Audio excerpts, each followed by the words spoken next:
Tunísia, dezembro de 2010. Um vendedor ambulante pôs fogo no próprio corpo e morreu em protesto contra a cobrança de propina pela polícia. O povo se rebelou e foi para as ruas em amplos protestos no país. O movimento acendeu um barril de pólvora que explodiu em movimentos populares por outros países do Oriente Médio e Norte da África.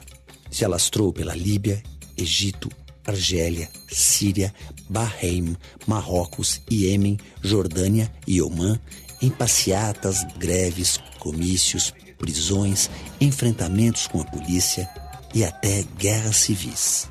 Uma onda de revoltas que ficou conhecida como Primavera Árabe, numa alusão à Primavera de Praga, onde movimentos populares obrigaram o governo comunista da antiga Tchecoslováquia a fazer reformas políticas, econômicas e sociais na década de 60.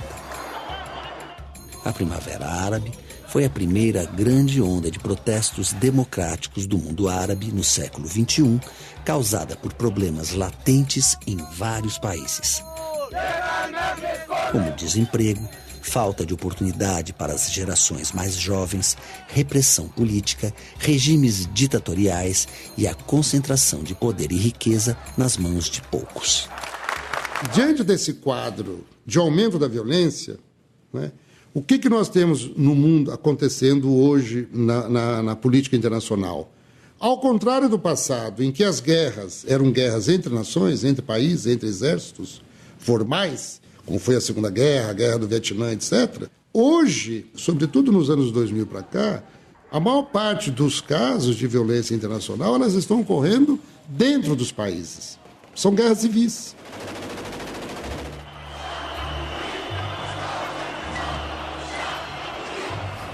A Primavera Árabe chegou como um furacão político em alguns países.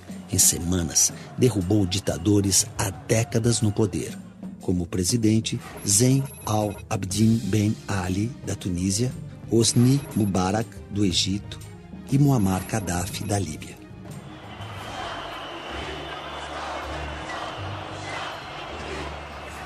Inspirados nos resultados das manifestações na Tunísia, povos de outros países também começaram a se rebelar para derrubar governos. Na Síria, para depor Bashar al-Assad, na Argélia, para tirar Abdelaziz Bouteflika, em Omã, para destituir o sultão Qaboos bin Said, no Iêmen, contra Ali Abdullah Saleh, na Jordânia e Bahrein, para destronar os reis Abdullah II e Hamad bin Isa al-Khalifa.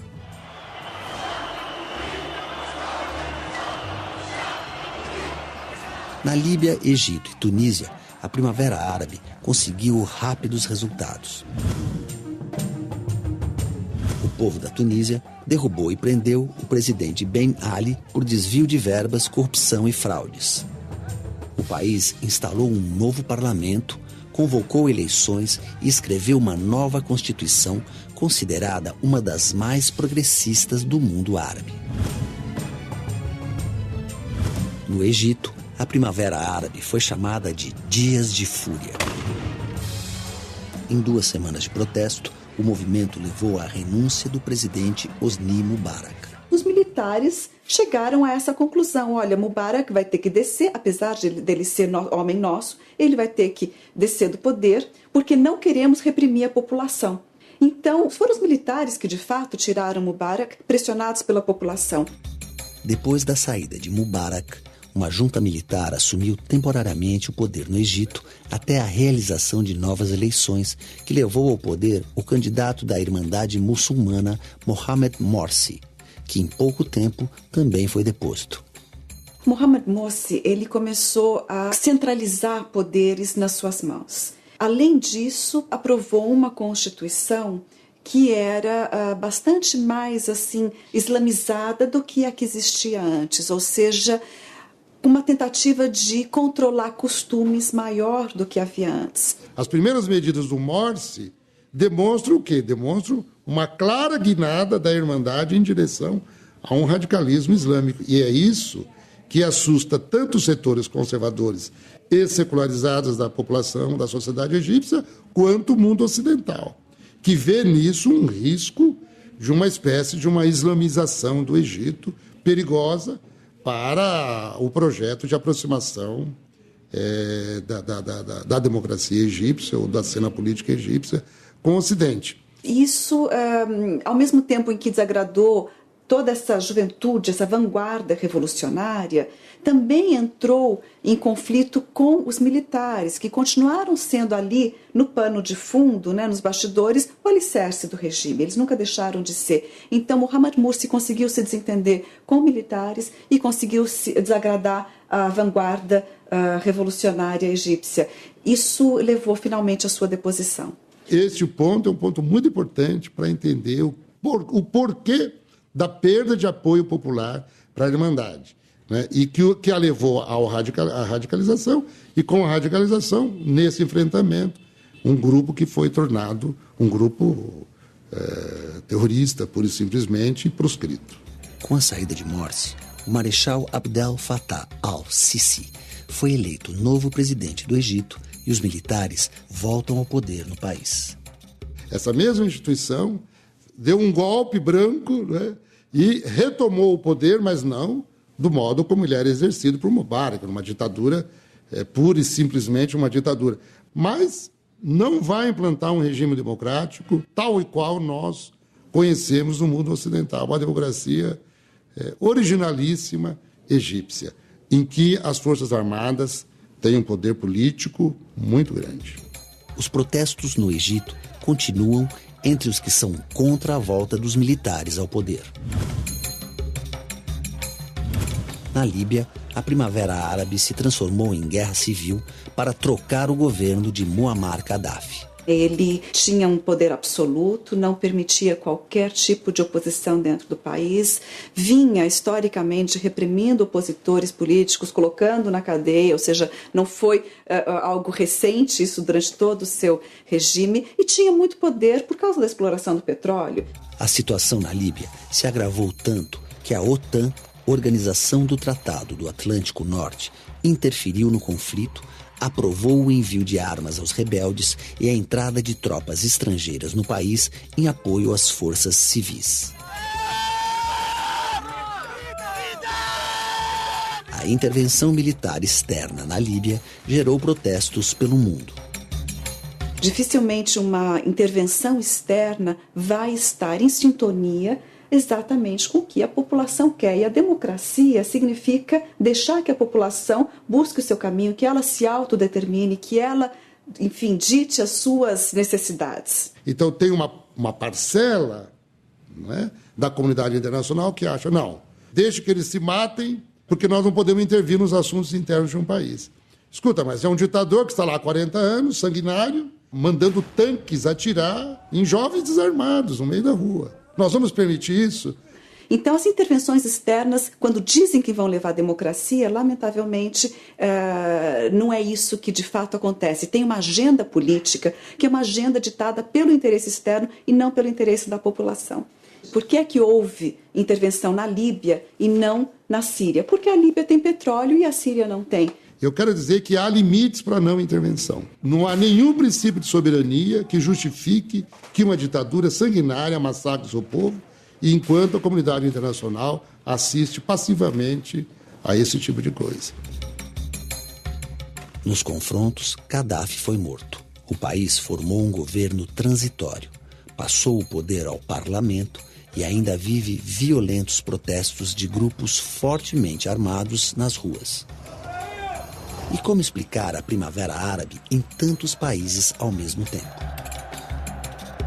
A chamada Primavera Árabe, ela não começou em 2011 e ela não terminou em 2013 ou 2014. Né? Porque todo um movimento social já existia antes, ele simplesmente irrompeu, ou seja, chegou na mídia, atingiu massas em 2011. Mas desde 2005, pelo menos no Egito, a gente vinha de um processo contínuo de lutas sociais, greves de trabalhadores e assim por diante. A Primavera Árabe formou uma sociedade em rede com a ajuda da internet. Mas eu acho que essa coisa da imagem em tempo real é muito forte.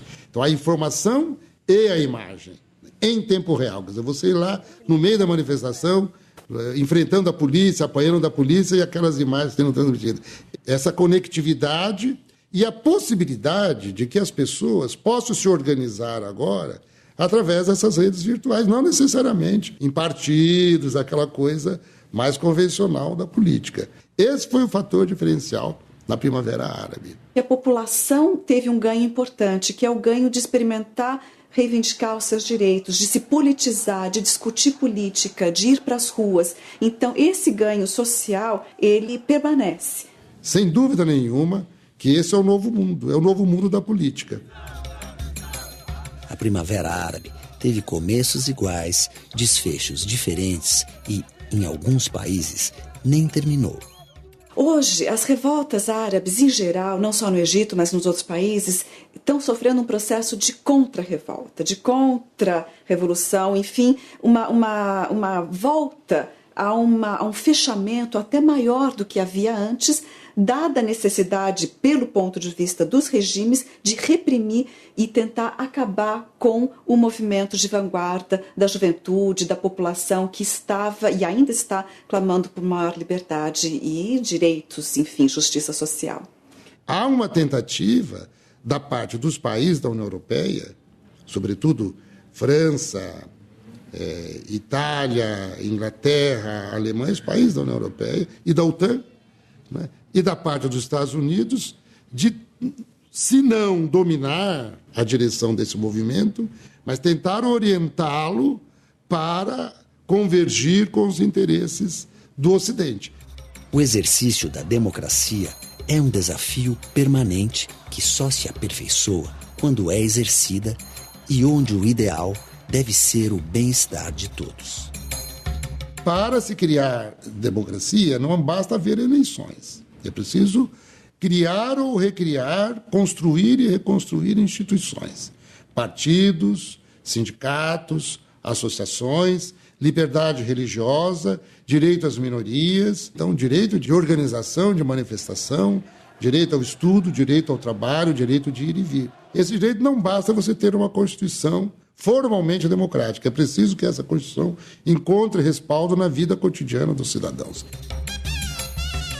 E como dizem os árabes, Inshallah, que assim seja.